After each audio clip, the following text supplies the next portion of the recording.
Alright, there we go. Alright guys, I decided to do a really quick talk about... Whoa. That didn't happen, guys. I totally had that muted beforehand. So yeah, what I wanted to talk about was something that I saw on Reddit was a comment about memorizing games, which personally I don't think is worthwhile. If you think so, that's cool. Everybody has their own way of learning. But I figured I'd go over real quick how I study a GM game. So first off, let me introduce you to a little piece of software that I'll make a video on at some point. It's called Lucas Chess. You can find it at lucaschess.pusku.com. I will I'll put a link to this site where you can get this software on the video.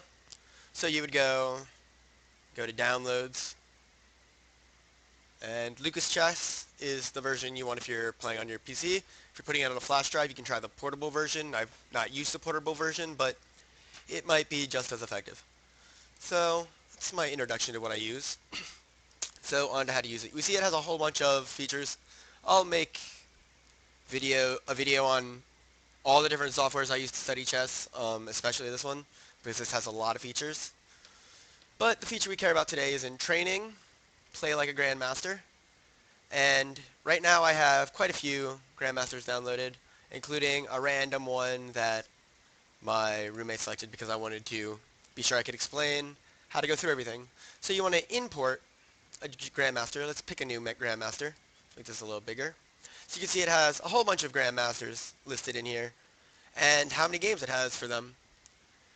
So let's pick someone new. Let's Ruben Fine, great player. So we're going to import his games. And now when I go in here, Ruben Fine now has an option. We can choose to play as the white pieces or the black pieces. And we only want to show the rating when our moves are different. So let's load up the version of the engine we're going to use. I'm going to go with Ribka 2.3.2a. And I'm going to say 30 seconds because I'm going over how I do it.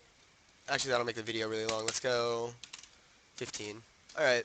I'm probably going to do really poorly. Choose the opponent's move when there are multiple options. I like that one. You can have it do random. We're going to do random. You do choose opponent's move when there's a specific game you want to get into. You can force it to go down that line, and then at some point you'll get to where the game is unique. We're not going to do that though. And we're going to play with the white pieces. So it will think 15 seconds after every move. So we're going to start off Ruben Fine game with the white pieces. So it says Grandmaster, Ruben Fine. So we know we're playing Ruben. We're going to try and match Ruben Fine's moves for the duration of the game. So everybody's played an E4 game, so we're going to go with that. I like this line versus the French. Ruben Fine obviously doesn't play that line, or at least hasn't played that line in any of the games I have, so we're going to pick another one of the moves he played, Knight C3, because there might be multiple options because we're still in the opening. So Knight C3 is what's going to get played. And I played E5. It played Knight C3, so we can see the comparisons. That's not important. I'm just explaining how the software works for now. We can see our cumulative score down here. So he plays Bishop. I'm going to assume Ruben plays Knight E2. He doesn't. He plays E5. Obviously, that's better. I just played a random move. Because I just want to get into the real game. I'm not going to start doing analysis in the opening. Not in a video that's supposed to be relatively short. Since it's just an impromptu video. So as you can see, Knight E2 is not very good. It's minus 20, whereas E5 is 22. So these are the centipawns. So it rates this move as 22 centipawns. This is minus 20 centipawns. So that just correlates to the engine output. It's not a very complicated system. Okay, so now we have options because Ruben Fine played all of these games, and we can see who the opponent is. Let's go down the line he played in the Botvinnik game. So now we're in a real game. We're in a game in and of itself. We'll see how Botvinnik's move, or his move against Botvinnik compared to my move. And about 3 or 4 moves in, I'll start to do real analysis. I just want to get into a position. So my move was minus 14. Obviously, it wasn't very good. Bishop c5. So all 3 of the moves he played at one point or another were up here. So a3, C takes D, or D takes C, and bishop D2. Those were the options I believe it gave me. Um, and A3 would have been the best option to pick because that's the best line, but I wanted the Botvinnik game, so I went with the D. 97, just standard stuff. Alright, so now we want to try and start figuring out the plan and stuff. So I'm assuming bishop d2 breaking the pin. I guess knight f3 is also good, developing the knight. So we're just trying to understand why he's making these moves and how good they are. I'm really doing this very, very quickly. Normally I would spend about a minute on each move at least. But since I'm just trying to give you guys an idea of what I do, I'm trying to make it quick, keep it real speedy. Um, so my move, knight bd2, was also a good move. Knight f3, Ruben finds even better. Bishop d3, even better still. Or, well, equally as good. It lists it first because of alphabetical order. Um, so we'll see. Uh, Botvinnik still hasn't taken back this pawn. He can do that at any point. There's nothing really we can do too much about that. So I'm going to assume we're just going to continue standard development with bishop d3. We do. He's trying to kick the knight away, so we have to play this. And he continues to keep the pin. I'm going to assume... So we're going to have to give the piece back, so let's castle. Oh, bishop d5 check. First? Okay. Or b5 check, I said d, I'm sorry. So that's probably better. The problem is, like, if he takes here with check, he's going to fork the king and the rook.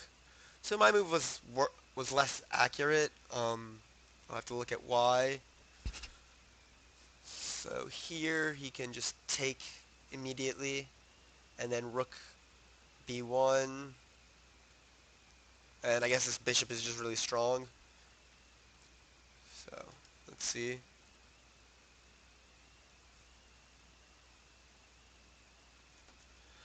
So we've created this new pin. This knight's good. We've prevented the knight from coming to any of these squares. Bishop can still take back this pawn at any point in time. We still have the threat of this fork.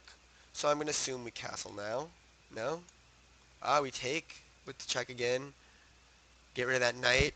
I'm not sure why that's advantageous. So castling, slightly more accurate according to this. They're both equally good moves, we can see. So the idea is the threat of this fork. That's the major idea in the position. That's what we're learning by seeing that these are the key moves. Um, Taking here, the idea is he's just clearing off this knight. It's going to strengthen this pawn. Pretty straightforward stuff. I mean, as long as we're checking, we don't have the threat of this fork yet. We're just delaying it. So he's going to do that, and now he must castle, right? Rook a4. Rook a4. I don't like that. What's the idea? So rook a4. We can take the time while it's analyzing to try and find the differences. Rook a4 threatens this pawn indirectly. So after takes, bishop takes, queen takes. So we end up with the queen and rook both pressuring this pawn. That seems reasonable. Bishop takes. Bishop not takes. Why can't you take here? Why can't we take? If we take, he takes. We take the queen. He takes, and we castle. I feel like that's pretty good. I must be missing something. Um, no, I'm not missing anything. Okay. So what I am doing is fine. It forces his king into the center was the idea. It was my idea. It looks like Fine's idea was to keep the tension a little longer, castle, connect these pieces. Then he can take here and force the king into the center. But the issue with that is I'm pretty sure he can just play like bishop here or something, and that will create that issue. Or he can just castle immediately, and now that's no longer an issue. Put that piece back where it belongs. It was bugged out for a second. So we now see Fine's idea was simply to maintain the tension. I think likely now the idea will be to take, and then we can slide this rook across, maybe, utilizing the ability to rook lift. Um, I don't see that being particularly good or any better than it was before. I don't see the improvement if that's the line. So we probably had a better idea maybe taking here. No. I'm going to continue to exploit the fact that this is a nice little pin. Okay. And we're going to keep the tension most likely with rook here. No? We're going to play queen e1 and threaten it. Okay, I was thinking rook here, takes, and then he can't defend this pawn. We're just going to snap it up. So, but that does sacrifice the d file, which is probably really bad. Yeah, sacrificing the d file is bad. That's the concession we're making here to get this pawn. And apparently the positional value of the pawn is greater than the value of this pawn itself. I guess that's because the pawn can always be picked off in the future. So that's what we're taking up there. So here he's threatening the pawn immediately, and he's going to be able to come back to this file later because he has the extra piece on the back rank. It looks like the best move in the position was queen d6, likely because now when the trade-off of queens, you create this pass pawn when you take with the f, and you convert the open file from the d file, which is contested, to the e file, which is only half open and you'll have the control of. So that's the idea behind d6. Queen e1, similar ideas, tension on the e, and we're threatening the c file, which was my idea. So that's the things we're taking away from there. Rook here, bishop can come out here now. So that's what that's doing. Now the threat is that this rook is trapped. Think we can just take this pawn? We can. Now we have to play rook e1. No, rook f, a1. Guess we play a1 and we continue to pressure this pawn. Might be a little bit better. But I like the e file, controlling it a little stronger. I don't see a tangible threat from black. So let's see what Ruben Fine is looking at that we're missing. So actually nothing. My move is actually listed as slightly better. So we can see that one of the key ideas in the position is to control this e file. Or a potential idea, I guess I should say. But Fine is taking advantage of the fact that we have this pressure on the a5 square that I don't see a way for black to resolve. If he moves the bishop back, the rook now covers it too, but the rook takes, and the queen can't take back. In fact, actually, might even be queen takes, offering the queen trade. And the reason you don't have to worry about the back rank mate is because if he tries to back rank mate you here, it would have to be by the queen coming down to the d1 square. But then we can just play knight e1, protected by the queen. Then that also covers this pawn. Then you can play the king over, and now you have this knight protected by two pieces, and the queen is now free again. So maybe that's not too much of a danger. That was my thinking of the danger. I wish I had a variation board. Maybe there's a way I can do that.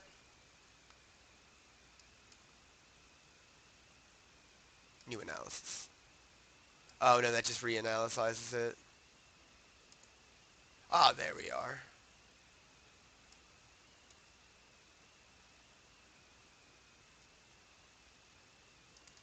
I don't want much. No, I should have turned this down. Sorry, guys.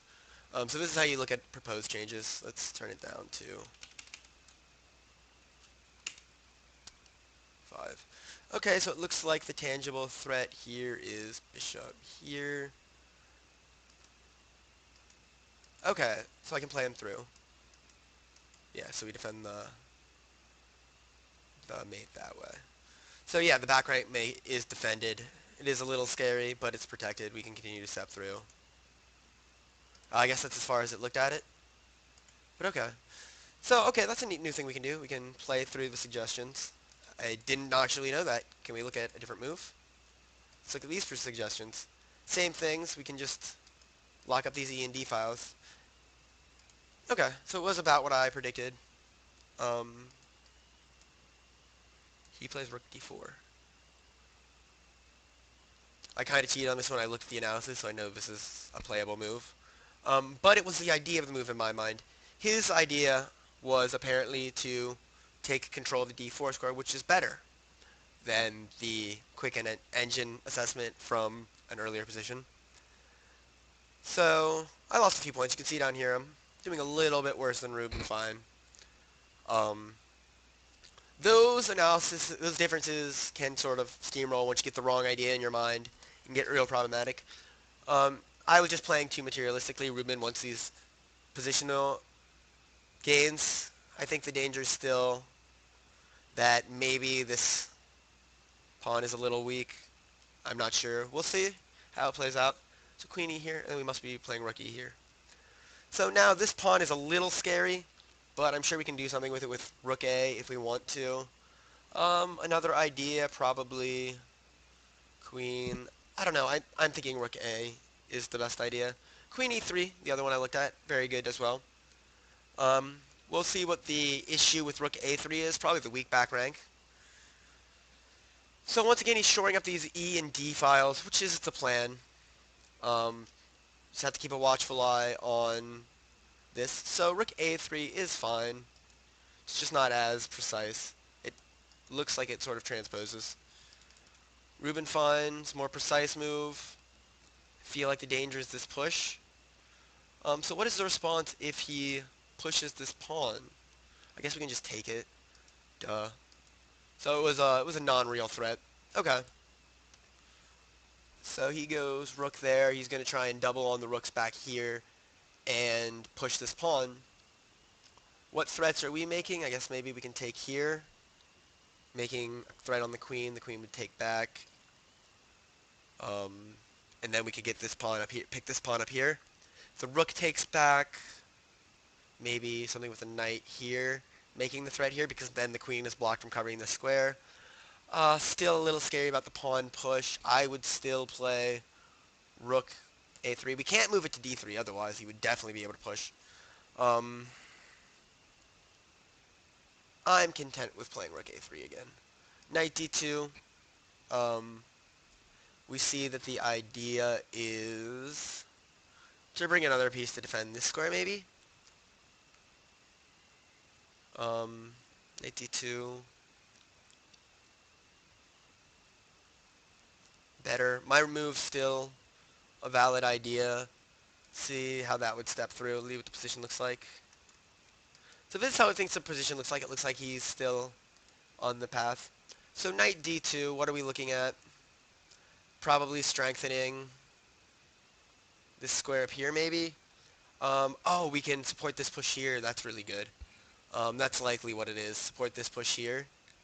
That forces the bishop to cut off the connection to this pawn here.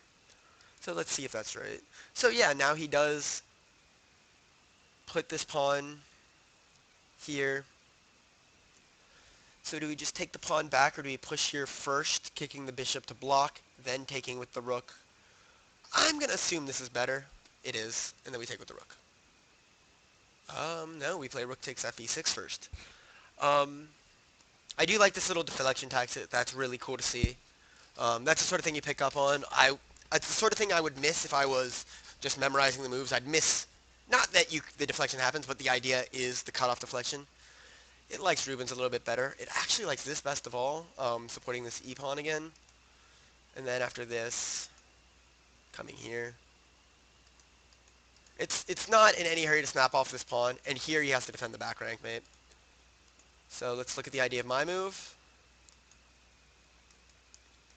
And then we do this to defend the back rank, mate. But then we have to watch out for this. Queen coming here, then we have to create an escape square. Well, I mean, I guess we don't really have to because we got the two pieces covering here. It's just something you have to be worried about. So he goes queen takes there. Threats here. We also have a threat here. So we go takes bishop here. We don't have a back rank mate threat. This is a scary way to defend that. I think likely rook takes. Yeah. So yeah, he does snap off that pawn. He does utilize that deflection that he created. Here I really like knight here, but I'm not sure if that's correct because the knight here supports this pawn and the rook here, and it allows this rook to eventually slide here. We do have a slight worry about this back rank mate. I would alleviate that with h3. So that is what he does. So we're saying we're getting the idea. We're worried about this back rank mate. We were trying to deflect the pawn, win up here. So now that we've won this pawn over here, we have to find a way to convert the extra pawn. I mean, it's going to be a little difficult because we have doubled pawns, but we also have this strong center. So that's our takeaway from the position. We might be able to sack here, take this pawn, and then run these two. Because that's one thing about the doubled pawns that they do have a power in, is that you can just barrel them down. Another idea might be to threaten the queen and try and win on this pawn. Maybe there's a way you can threaten here. I'd play this. He plays knight f3. Probably more accurate where he can come here and threaten this pawn. Because it's going to take him time to bring the rook up and over to defend here. So both ideas are valid, it looks like. So he's going to play queen here, threatening something with the bishop, then threatening the rook maybe. Here, something we've got to worry about. We obviously have to worry about tactics on the rook. We've alleviated the back rank tension. He is behind our pawns though, and that can be problematic, so we might have to worry about him threatening this pawn from behind. That's another scary thing. So if we play something like rook covers here, bishop here, we'd have to play queen here to defend. No, queen here to defend, otherwise we drop the rook. So queen here to defend, then you can slide the rook down, knight here, and that's just a very tenuous defense of this pawn. So if you didn't notice that, it was rook here, then the queen, or then the bishop here, since it's protected. Actually, that doesn't work. The rook can just take. So that threat's intangible. It's not real.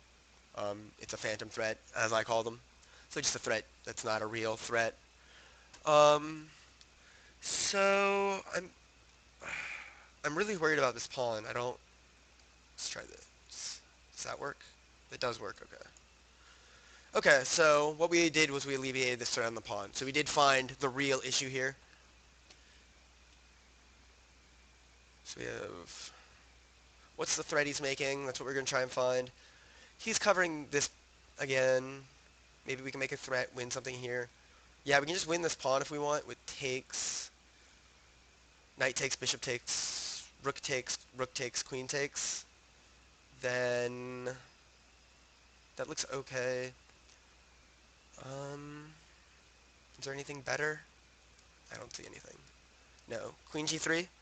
Queen g3 making a more tangible threat, not going for the material. There might be an issue with the material. We'll see when we look at the analysis board. So we do see that the bishop taking this rook feels weak. There's an issue. Oh, no, there's not. It's just a clean pawn. So here's the position that we get. I did miss that this pawn become a little, but we do create the passed pawns here. This is a danger now, as I said it probably would become, but this pawn is immune now indirectly by protecting it this way.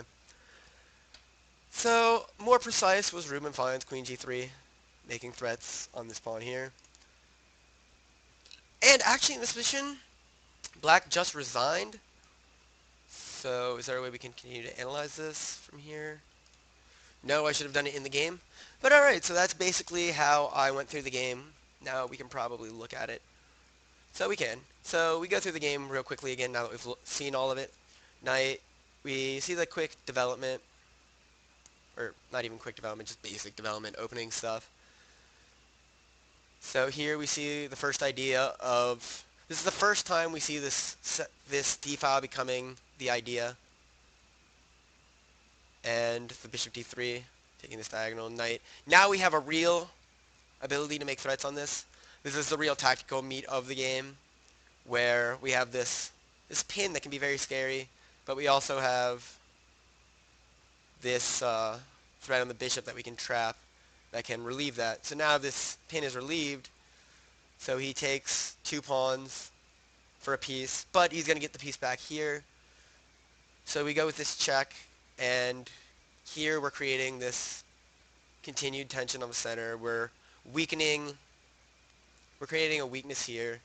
We still have to deal with this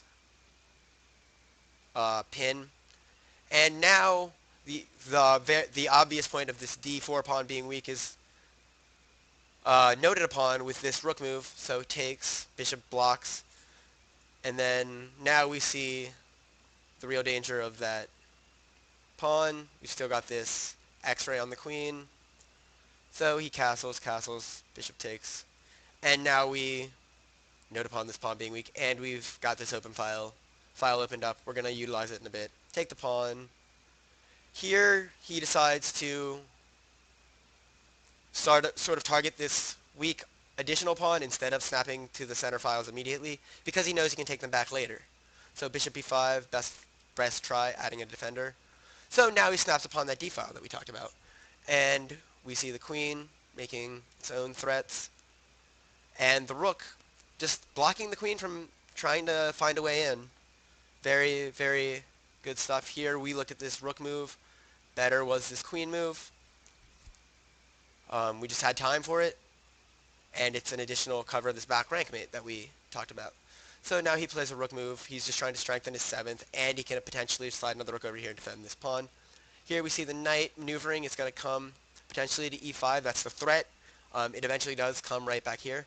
So we see him make the push, and now we do this nice little deflection tactic. And here we use an intermediate move. Intermediates are very important to remember to calculate in chess. So we see that little idea. And now we snap up this pawn. With less danger, we relieve the back rank mate. Rook drops back. Here we move the knight. It's threatening to come here to e5. Queen comes down. Knight comes to e5. It defends this c4 square. The queen comes here to check. We come up here, and then queen g3. And black resigns. It's a pretty lost position. This pawn can fall. We've got these threats on the king side. And these pawns will likely walk. Black doesn't have any play left. Any black move here looks pretty bad. So that's basically just a quick overview of how I analyze my games. If you guys have any questions or comments, the video will go. Feel free to post them here or on the YouTube video when that goes up. I'm going to put a link to Lucas Chess in the chat now, if I can remember the link.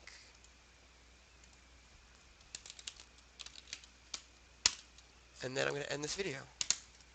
Alright, I do remember it. So this is where you can find the software I used. Again, once you're done, you just go close. You can also do reinit, and it'll start another game by the same Grandmaster. Play the Grandmaster. Import's how you add more games. By default, I think it only had Mikhail Tal, Fischer, Kasparov, and Capablanca, maybe? No, it was Rashidit, Nimzovich, Tal, and Magnus. Those were the ones that it has by default. So yeah, questions or comments, either email me at boskchess@gmail.com, hit me up on my Twitch channel, or on YouTube at Bosk Chess.